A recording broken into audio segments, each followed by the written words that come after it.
This is a first tutorial on approaching time writing questions, looking at purpose, genre, and audience, as well as the prompts themselves.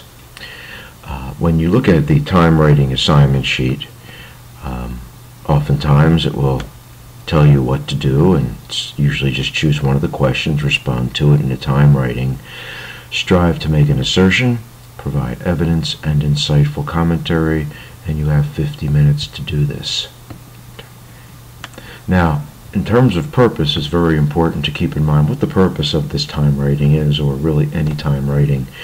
Number one is to demonstrate writing proficiency, how well you can write, how well you can approach a topic, and based on your own understanding of the text, understanding of what you've read, what's been talked about in class, the various assignments that have led up to the time writing, how well can you express what you've learned, what you think, and all of that, of course, it reflects the understanding of your short story. So in a sense, it's good writing skills. You develop your ability to write well, and also your understanding of the text.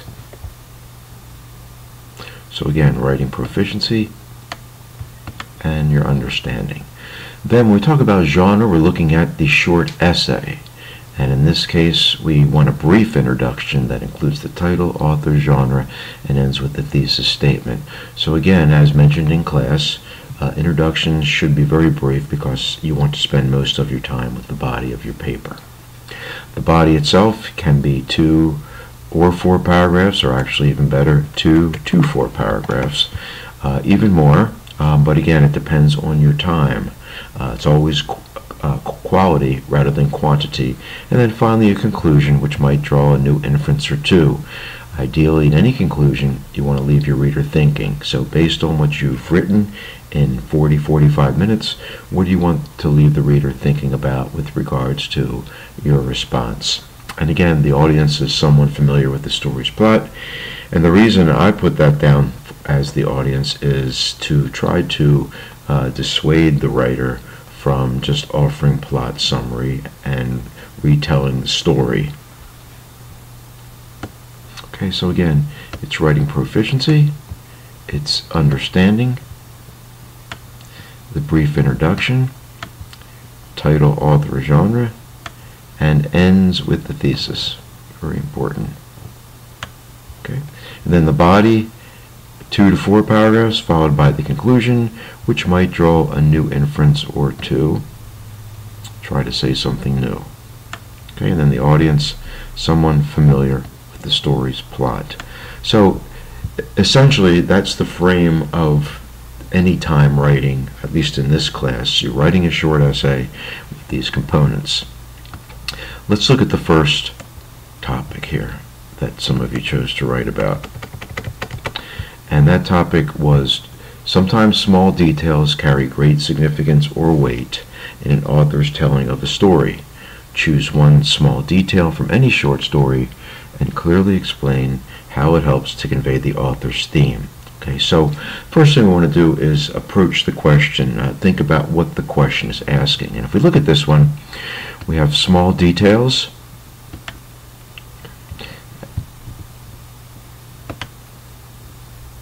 So we have small details, and we have significance or weight in an author's telling of a story. Choose one small detail, and again, small is italicized, and then you want to clearly explain how it helps, or how it works to convey the author's theme. Okay, so when you see the word how, essentially what you're thinking about is analysis.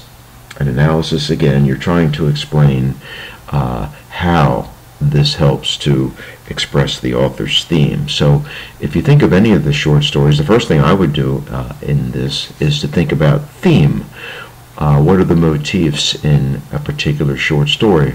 What are the key motifs, let's say, in Powder or Eveline? Okay, so with Eveline, for example, you could have home, you could have family relationships, you could have the past, you could have indecision, you could have love, you could have unknown, you could have memories, and so forth. So I might first think about theme What theme do I want to focus on in this particular question? Okay. So once I have a theme, at that point I can start to try to connect a particular detail that might best relate to that motif. Okay, and then considering the motif and its relationship to the theme, what might, in this case of Eveline, what might James Joyce be saying in his story? So if I'm choosing a small detail, the harmonium in Eveline, for example. In Powder, it might be the snow. It could be the car. You want to interpret that as a small detail. In the Green Gulch, it could be the rock. It could be the turtle. In Mine on Thursdays, could be the roller coaster ride, for example. So once I have that in mind, I can maybe think about beginning to write a theme, working again with that structure of using the small detail from the story. How does that help to convey or communicate what the author's theme might be? Okay, so that might be a way to work with the first prompt. If we look at the second prompt, it says, often minor characters have great importance in a literary work. Choose any minor character from any short story and analyze how his role helps to convey the author's theme. So in this particular prompt, I see minor characters, great importance, and it's really great importance, not just somebody who's in the background, like, for example, the state trooper in Powder. And then, again, we have minor character, so that's going to be important. That's what we want to focus on. And again, we have the analysis. We're trying to explain how or why this particular character's role helps to convey the author's theme. So once again, since theme is the big issue in the question, I'm trying to determine what motif I may want to focus on, and then see if I can discover or find a particular minor character who helps to convey that theme. Okay, so again, this goes back in a way to the T-charts.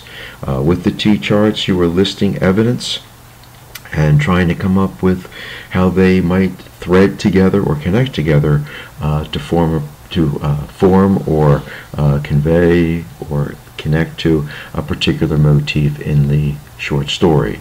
So in this case, again, once I have that motif, I can go back and think about, well, which minor character has the greatest importance to convey that particular motif, and through that minor character, what might the author be saying about the motif?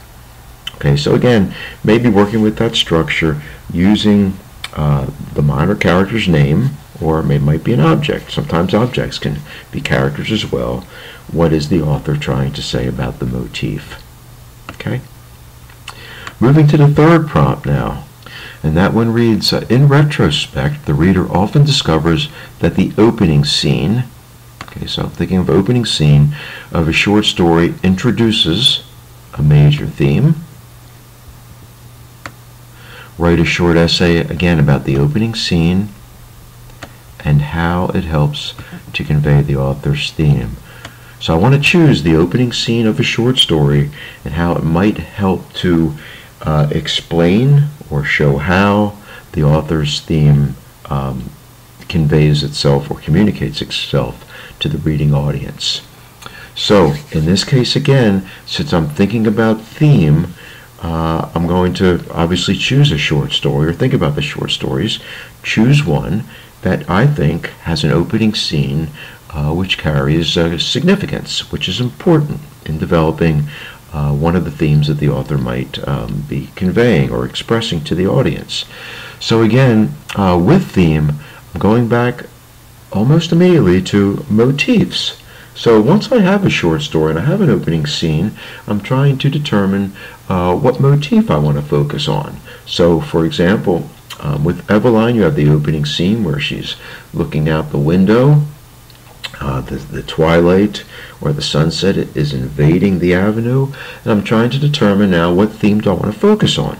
Is it past? Is it memory? Is it change? Is it decay? Is it family relationships? Is it loss? Whatever it might be.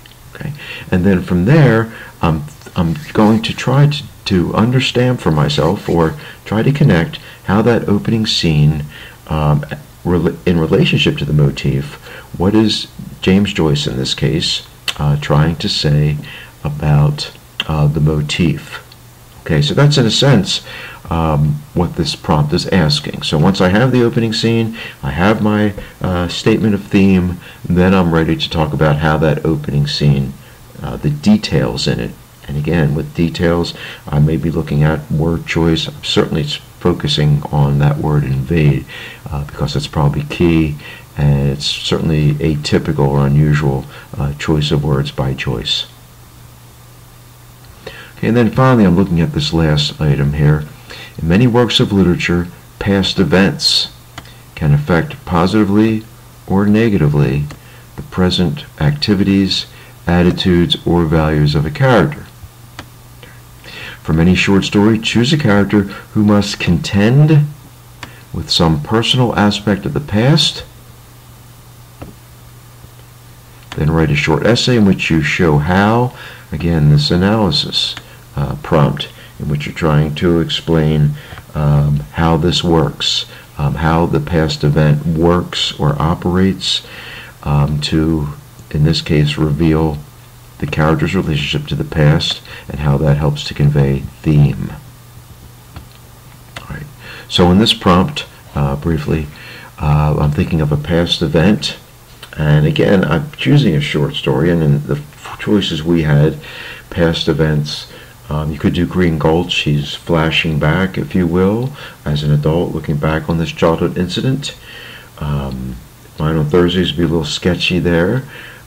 With Powder, it's really happening in the present, so there's not really a past event there. And clearly Eveline's decision, Eveline's past certainly affects her indecision, as well as her initial choice of going with Frank.